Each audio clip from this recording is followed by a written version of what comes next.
देश में गृह युद्ध के लिए सीजीआई खन्ना को जिम्मेदार ठहराने वाले मोदी के सांसद को सुप्रीम कोर्ट ने भरे कोर्ट रूम में ऐसी लताड़ लगाई कि सन्नाटा पसर गया। आपको बता दें कि सीजीआई खन्ना ने डायरेक्ट कहा कि हमको फ्लावर समझा है क्या, हम फायर हैं।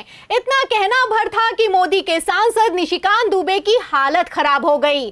तो सुप्रीम कोर्ट में क्या हुआ, पहले सीजीआई खन्ना की सख्त टिप्पणी सुनिए, फिर क्या एक्शन लिया और क्या आदेश पारित किया गया है उस पर आते हैं। लेकिन खबर में सबसे पहले आप बिग ब्रेकिंग देखिए। खबर आप देखिए हिंदुस्तान की। देखिए इस खबर में लिखा हुआ है कि कतई हेट स्पीच बर्दाश्त नहीं, आपने सुप्रीम कोर्ट की प्रतिष्ठा धूमिल करने की कोशिश की, बीजेपी एमपी को कड़ी फटकार। तो भारत के इतिहास में ऐसा पहली बार हुआ कि किसी सांसद ने चीफ जस्टिस ऑफ इंडिया का डायरेक्ट नाम लेकर कह दिया कि सीजीआई खन्ना तो देश में गृह युद्ध करवाने के लिए जिम्मेदार हैं। इस देश में जितने गृह युद्ध हो रहे हैं उसके जिम्मेवार केवल यहाँ के chief justice of India Sanjeev Khanna साहब। आपको बता दें कि मोदी के बेहद करीबी भाजपाई सांसद निशिकांत दुबे ने यह बयान तब दिया था जब सीजीआई खन्ना ने वक्फ कानून पर अंतरिम रोक लगाई। बयान तो 19 अप्रैल को ही निकलकर सामने आ गया था, लेकिन सीजीआई खन्ना ने कुछ नहीं बोला। मगर अब बोले हैं, और बोले हैं तो ऐसा बोले हैं कि भरे कोर्ट रूम में बवाल खड़ा हो गया है। पहले तो सीजीआई संजीव खन्ना ने निशिकांत दुबे के बयान को दुर्भावनापूर्ण करार दिया और फिर कहा कि हमारा यह दृढ़ मत है कि अदालतें फूलों की तरह नाजुक नहीं हैं जो ऐसे बेतुके बयानों से मुरझा जाएं। तो सीजीआई खन्ना ने इतना तो साफ कर दिया है कि ऐसे घटिया बयानों से हम डरने वाले नहीं हैं और सुप्रीम कोर्ट को फ्लावर समझने की गलती तो बिल्कुल मत करना। ऐसे बेतुके बयानों से हम मुरझाने वाले नहीं हैं। आपको बता दें कि पहले तो सीजीआई खन्ना ने निशिकांत दुबे के खिलाफ एक्शन की मांग वाली याचिका को खारिज कर दिया था और खारिज करते हुए कह दिया था कि हमारे कंधे मजबूत हैं। लेकिन अब सीजीआई खन्ना ने शॉर्ट ऑर्डर पास किया है। पहले तो सीजीआई खन्ना ने साफ किया कि वो भाजपाई सांसद के मसले पर किसी तरह की दलील या बहस नहीं चाहते हैं, शॉर्ट ऑर्डर पास करेंगे और अब वही कुछ होता हुआ नजर आ रहा है। आपको बता दें कि सुप्रीम कोर्ट ने सिर्फ ऑर्डर नहीं पास किया बल्कि सीजीआई खन्ना ने भरे कोर्ट रूम में टिप्पणी करते हुए इतना भड़क गए कि अपना आपा खो बैठे हैं। कहने लगे हैं कि ऐसा बिल्कुल भी नहीं है कि इस तरह के बयानों से सुप्रीम कोर्ट पर लोगों का भरोसा कम होगा, बल्कि इस तरह के बयान भाजपाई नेताओं की अज्ञानता को दर्शाते हैं। तो क्या कहना है सीजीआई खन्ना का, मैं खबर का मेन पॉइंट आपको पढ़कर सुना भी देती हूं। देखिए खबर में लिखा हुआ है कि हम नहीं मानते कि इस तरह के बेतुके बयानों से जनता की नजरों में अदालतों के प्रति भरोसे और विश्वसनीयता को कोई झटका लग सकता है।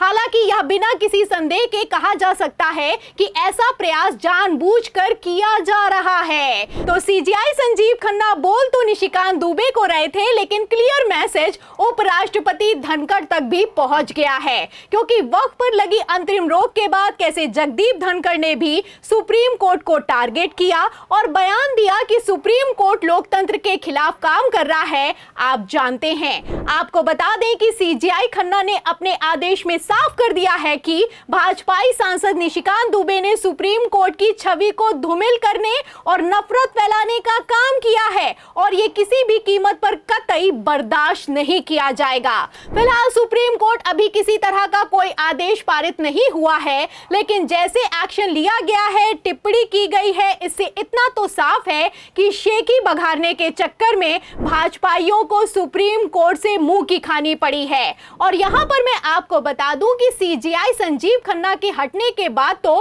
भाजपाइयों को डबल मुंह की खानी पड़ेगी, क्योंकि सीजीआई खन्ना ने तो सिर्फ वक्फ कानून पर अंतरिम रोक लगाई है, लेकिन 14 मई को शपथ लेने वाले अगले चीफ जस्टिस बीआर गवई वक्फ कानून को कैंसिल कर सकते हैं। आपको बता दें जस्टिस गवई अपने सख्त तेवरों के लिए जाने जाते हैं।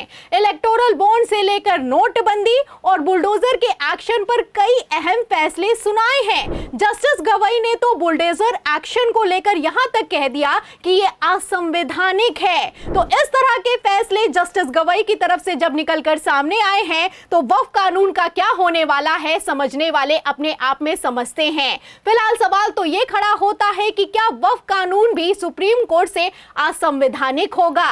ये सवाल इसलिए किया जा रहा है क्योंकि जस्टिस गवई ने वक्फ की सुनवाई से पहले ही साफ कर दिया है कि उन पर सरकार का करीबी होने से कुछ नहीं होता। ठीक एक दिन पहले मैं आपको बता दूं, जस्टिस गवई ने सरकार का नाम लेकर सरकार को भरे कोर्ट रूम में चैलेंज किया है। आपको बता दें, जब डिप्टी कलेक्टर ने हाई कोर्ट के आदेश के खिलाफ बुलडोजर चलाया और मामला सुप्रीम कोर्ट पहुंचा तो जस्टिस गवई भड़क गए और कह दिया कि सरकार का करीबी होने से कुछ नहीं होता है, हम तो सजा देकर रहेंगे। आपको बता दें, ये अपने आप में बहुत बड़ी टिप्पणी है क्योंकि ये टिप्पणी भरे कोर्ट रूम में की गई है, पहली बात। और दूसरी बात यहां पर यह है कि ये अगले चीफ जस्टिस ऑफ इंडिया की तरफ से की गई है। जाहिर है कि जस्टिस गवई ने कुर्सी संभालने से पहले ही क्लियर कर दिया है कि सरकार का करीबी या फिर कि सरकार होने से कोई फर्क नहीं पड़ता, सबको सजा मिलेगी और बराबर मिलेगी। बता दें कि 13 मई को सीजीआई संजीव खन्ना रिटायर होंगे, 14 मई को जस्टिस गवई शपथ लेंगे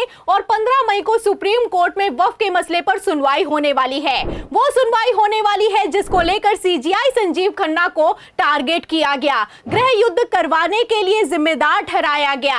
अब ऐसे हालातों में जब जस्टिस गवई इस मसले पर सुनवाई करेंगे तो वक्फ कानून का क्या होगा ये देखना अपने आप में दिलचस्प होगा। फिलहाल 15 मई को क्या होगा क्या नहीं होगा ये तो आने वाला वक्त बताएगा, लेकिन जैसे हालात हैं ऐसे में इतना तो साफ है कि सुप्रीम कोर्ट वर्सेस मोदी सरकार अपने चरम पर चल रहा है। अब ऐसे में सवाल खड़ा होता है कि अंतरिम रोक लगने से बौखलाई सरकार के वक्फ कानून पर अगर पूरी तरह से सुप्रीम कोर्ट से रोक लग जाएगी तो क्या होगा। इस सवाल के जवाब में इस पूरी खबर पर, सीजीआई खन्ना के एक्शन पर, जस्टिस गवई के रिएक्शन पर और तो और मोदी सरकार की हालत पर जो भी आप सोचते हैं हमें कमेंट बॉक्स में जरूर लिखें। वीडियो को ज्यादा से ज्यादा शेयर करें और हाँ, 4 PM यूपी को ज्यादा से ज्यादा सब्सक्राइब करें ताकि पहले की तरह हमारी खबरें आपको लगातार मिलती रहें। फिर मिलती हूं अगली खबर के साथ, तब तक के लिए धन्यवाद।